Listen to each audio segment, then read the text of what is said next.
Tonight's broadcast is brought to you by the company you depend upon for all of your greatest needs, HartLife. These stories are true dramatizations from our fair city's glorious history. So listen and remember, HartLife, all the life you'll ever need.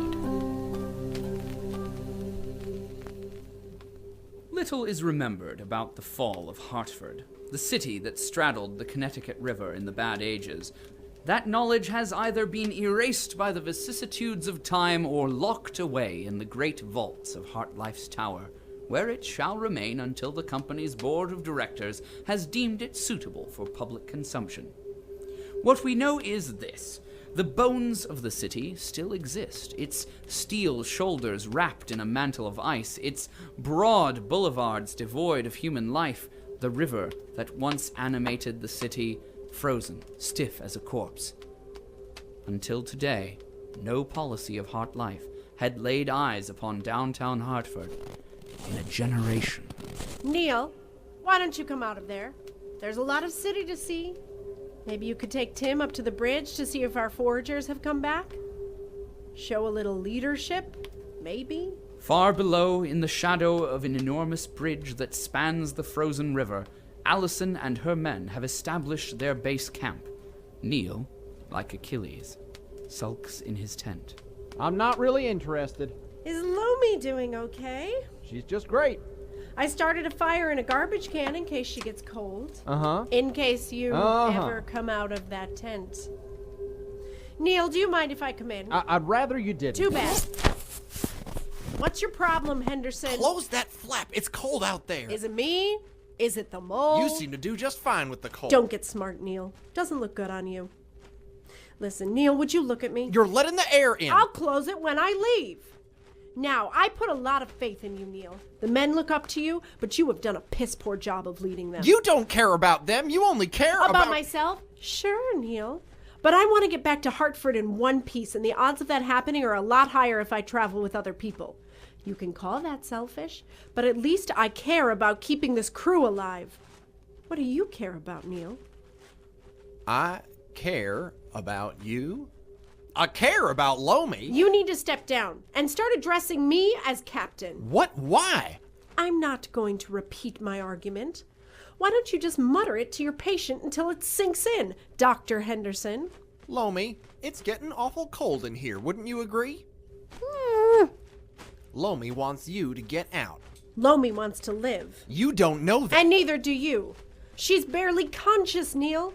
If she could make words, she would. She'd say, "Oh, Mr. Neal, I've had to take issue with your handling of this situation vis-a-vis your leadership. I think a regime change is in order." Alison, she does not talk like that. Goodbye, Neal.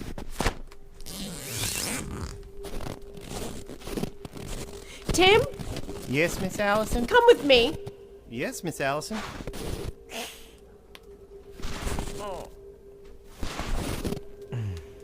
Where are we going? Up. Oh, the stairs are gonna be a problem. What with my bum leg, ma'am? Put your arm around my shoulders, Tim. I gotcha. Aye, aye, Captain.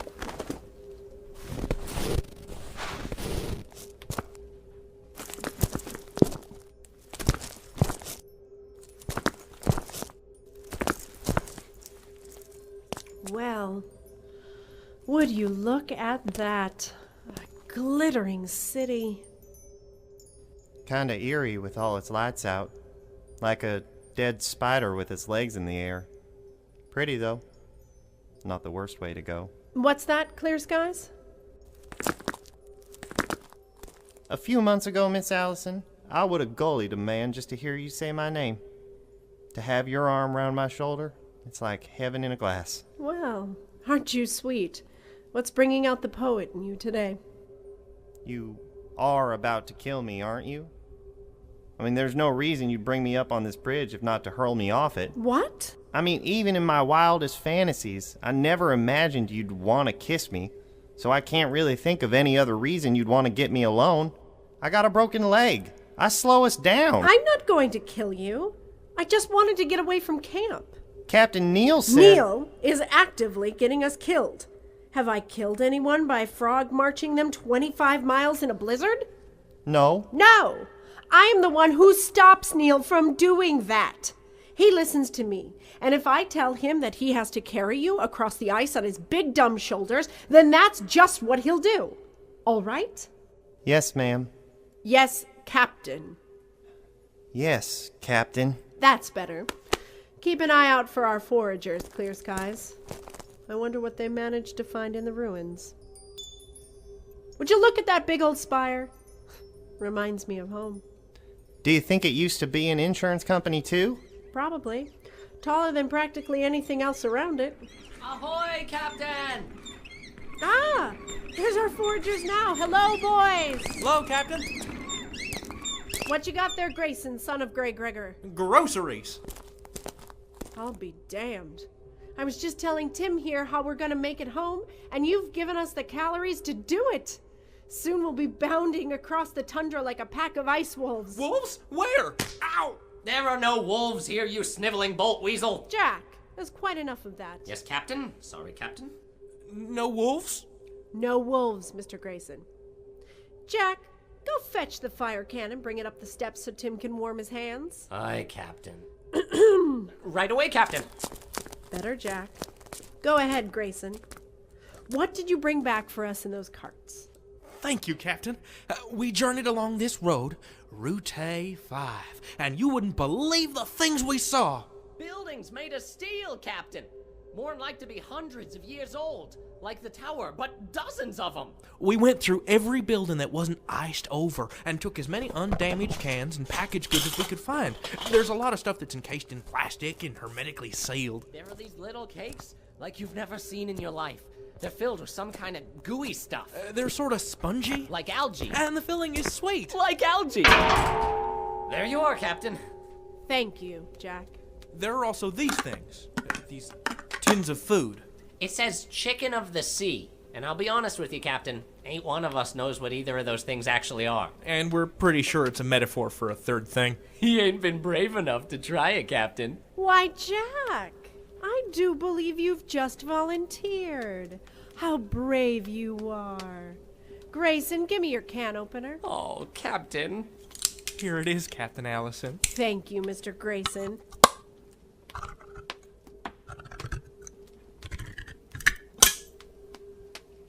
And here you are, hotshot. A feast of prehistory. It was good knowing you, Jack. Laugh it up, you twerps. Down the hatch. He's doing it. How is it, Jack? You know what, Captain? It's incredible. It tastes so strong. It smells powerful and briny like pickled algae, but its taste, it has texture. But it's, what, 400 years old? Maybe older. Cap, I've been meaning to ask. Go ahead, Jack. Why can't we just stay here? I don't want to stay here. I know, Captain. I know. But why go back? What's waiting for us in the city? The company, of course. Food and heat and a place to sleep that isn't crawling with wolves. Yeah. Raccoons. Captain, all due respect. Go ahead.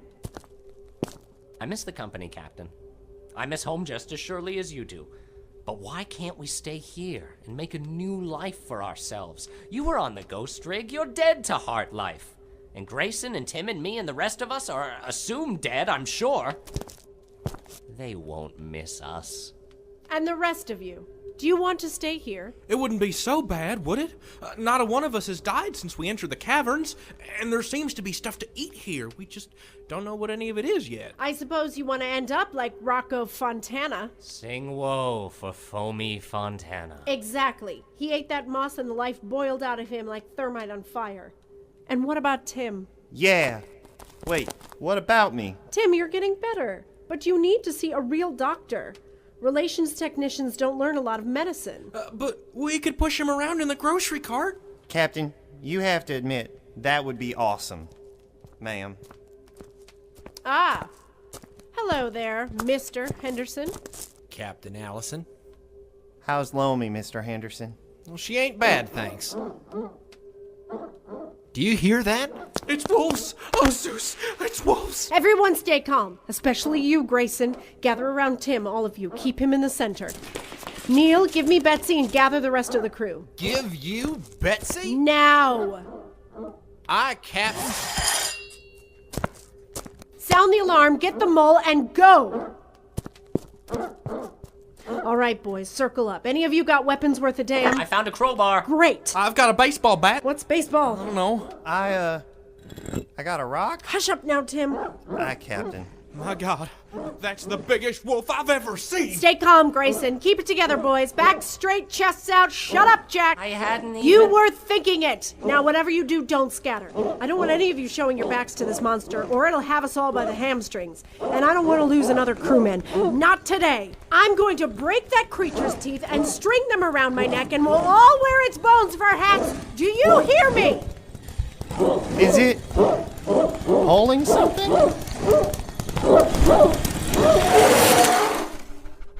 Hello, survivors! How are you? I brought soup! What fresh hell is this? I saw your emergency flare from my hut and immediately thought, oh, here are some people in need of help and probably soup! And so here I am with both!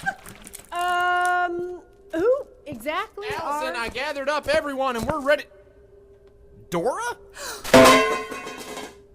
My good Mr. Henderson, so fine to see you. Whoa, what a surprise. How did you... The flare! The flare. That's a friend of yours, Neal? I'll say. Emerson missed you, didn't you, boy? Let's get you unhooked from the sled, shall we? Oh, God, it's loose! It's running right past me. Oh, hey, boy. Oh, you're a good boy. Come here. Come here. Oh, yeah. Alison, I presume? You presume right. At ease, boys. Neal, take your shovel. Oh, easy with that. I am Theodora Thoreau Roosevelt, exploreuse and naturaliste. You're all welcome to call me Dora, and that is Emerson. He's a dog! No kidding. It's so good to meet you, Miss Alison. Neal has told me all about you. Has he? Do you mind terribly if I commandeer this fire? The soup kettle I brought seems to have frozen solid, and I can't very well serve my refugees frozen soup. Why, wouldn't that just be the silliest thing? Just about.